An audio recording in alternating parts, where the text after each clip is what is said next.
حاتم حاتم عفريت. أقسمت على خدمتك وأن أكون طوع أمرك ما دمت حيا سيد حاتم.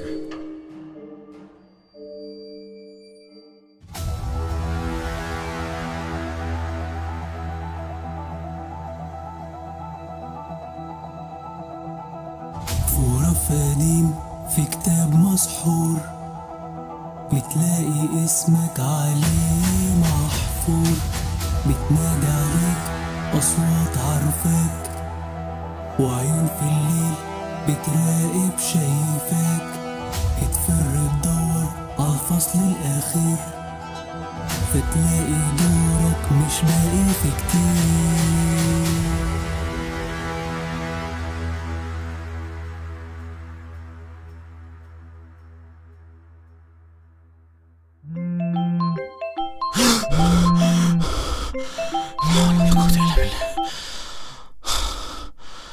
الله يخرب بيدك يا سردين الكلب، مش كفاية كل يوم مستوعب وشك كمان معايا في الحلم.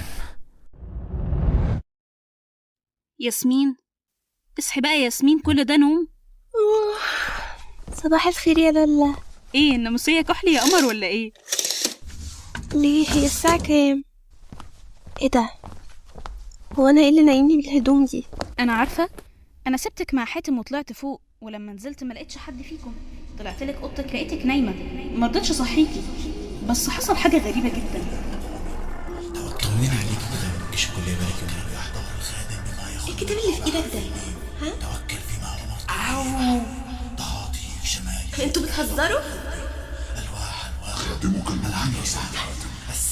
مالك يا ياسمين؟ ها؟ لا مفيش حاجة. طب يلا قومي افطري معايا، هجرب فيكي أكلة جديدة. لا انا مش عايزة افطر، انا عندي مشوار.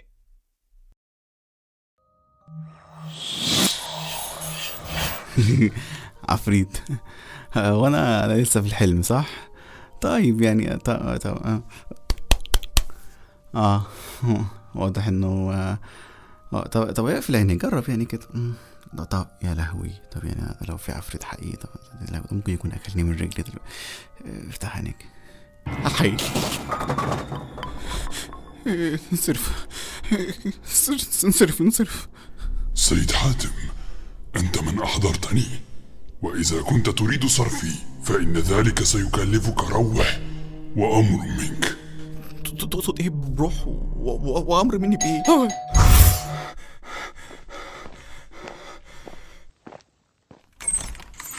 حاتم، انا حلمت حلم امبارح حاجة ايه 3D. بص، كنا بنعمل مقلب في ما ياسمين، كانش حلم يا سردين. وانا فضلت واقف بقى خايف من الكلب، واتاري بقى ايه بيت الكلب ما طلعش فيه كلب. ما طلعش حلم. لا يعني ايه حاتم ما طلعش حلم؟ ايه ده يا سردين؟ والنبي يقول لي اللي شفته امبارح ده حلم. ايه ده يا سردين؟ وحياة امك والله العظيم مش ناقص. والنبي يا حاتم قولي انه حلم. شكله بجد يا سردين. الشيء اللي شفناه امبارح ظهر لي تاني النهارده واتكلم معايا واختفى اول ما انت خبطت. كان انا ماشي. استنى بس يا سردين، ما تسيبنيش لوحدي الله يبارك لك. انا مش قادر اتلم على اعصابي. بص خلينا نهدى كده عشان نعرف نفكر. طب خلينا نمشي من هنا عشان نعرف نفكر. هو ايه الشيء ده؟ ما اعرفش. بص كل اللي قاله ان جه عشان يخدمني وينفذ امري، والظاهر ان كل ده حصل لما قرينا التعويذه من الكتاب. صح الكتاب. سردين انت متعرفش فين الكتاب؟ كتاب ايه؟ وانا ايش عرفني يا حاتم؟ ما الكتاب كان معاك لحد ما ظهر الشيء ده. يعني ايه؟ يعني الكتاب ضاع؟ سيبك من الكتاب دلوقتي يا حاتم، انا بس عايز اعرف انا روحت البيت ازاي. ما اعرفش يا سردين، انا كمان صحيت لقيت نفسي في سريري وقلقان جدا على ياسمين، خايف يكون حصل لها حاجه. طب ما تكلمها تطمن عليها. استنى يا حاتم ما تسيبنيش لوحدي. ياسمين انا كنت لسه هكلمك حالا، اتفضلي. انا اسفة اني جيت لك فجأة كده، بس انا حلمت حلم غريب وصحيت لقيت نفسي نايمة بدون خروج، وعلياء قالت لي انك كنت عندي امبارح. طب انا هستأذن واجي وقت تاني. استنى يا سردينة، الحلم ده انتوا كنتوا موجودين فيه انتوا الاتنين؟ ما كانش حلم يا ياسمين. يعني ايه؟ يعني كل اللي شفتيه ده حصل فعلا امبارح. يعني انت حضرت روح فعلا يا حاتم؟ يا لهوي، طب ما تصرفها. مش هعرف اعمل كده. ليه؟ انت مش بتحضر عفاريت ومعالج روحاني زي ما بتقول؟ يبقى اصرفه. ياسمين الموضوع كله كان هزار. كنا عايزين نعمل فيكي مقلب. جبنا الكتاب واللبس وانا فتحت الكتاب وفضلت اعرف اي كلام عشان تصدقي واشغلك لحد ما سردينا يدخل. مقلب؟ مش تقول كده يا حاتم؟ يعني مفيش بقى لا عفاريت ولا اشباح ولا تحضير ارواح؟ ماشي يا حاتم، حسابنا بعدين على الهزار التقيل ده. ياسمين انا اسف على الموقف ده، بس بجد اللي شفتيه امبارح ده كان حقيقي. الشيء ده ظهر لي تاني النهارده. هات لبس يا سردينة، نط من على السور يا سردينة، مقلب يا سردينة، البس يا سردينة. بس يا سردين، انت بتتكلم جد يا حاتم؟ يا نهار اسود، معنى كلامك ده انه ممكن يطلع لنا في اي وقت تاني. طب يا حاتم اتصرف، اللي خلاك تعرف تحضره اكيد هتعرف تصرفه. معرفش. كل اللي اعرفه انه قال لي لو حبيت اصرفه هيكلفني روح وامر مني. يعني ايه؟ معرفش برضو، انا مش فاهم اي حاجه. بصوا، الاهم دلوقتي ان احنا نلاقي الكتاب. ياسمين قولي لي ان الكتاب معاكي. معايا ازاي يا حاتم؟ بقولك كنت مفكرة حلم، اخر مرة شفته لما كان معاك امبارح وبعدها فقت في سريري. على فكرة يا حاتم، العفريت ده حنين قوي، ده نيمنا كلنا في سرايرنا. ما تسكت بقى يا سردينة.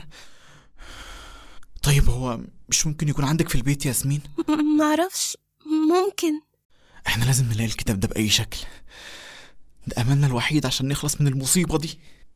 طب انت شاغل نفسك ليه بالكتاب؟ ما تروح لأي شيخ او اي حد يصرفهولك، الناس دي بتبقى عارفة بتعمل ايه. شيخ ايه وبتاع ايه بس يا سردينة؟ هنروح لدجالين على اخر الزمن عشان يساعدونا؟ لا على فكرة سردينة بيتكلم صح. طيب خلوا ده حل اخير. المهم دلوقتي نشوف الكتاب عندك ولا لا، وانا هكلم حد يا رب يعرف يساعدنا.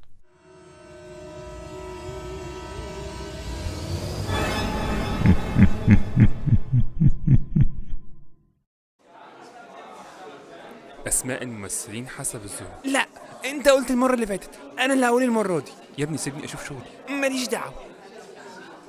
أسماء الممثلين حسب الظهور: محمد أسامة، عمرو ياسر، سلمى عليان، صح كده؟ هند البهجي. بس كده.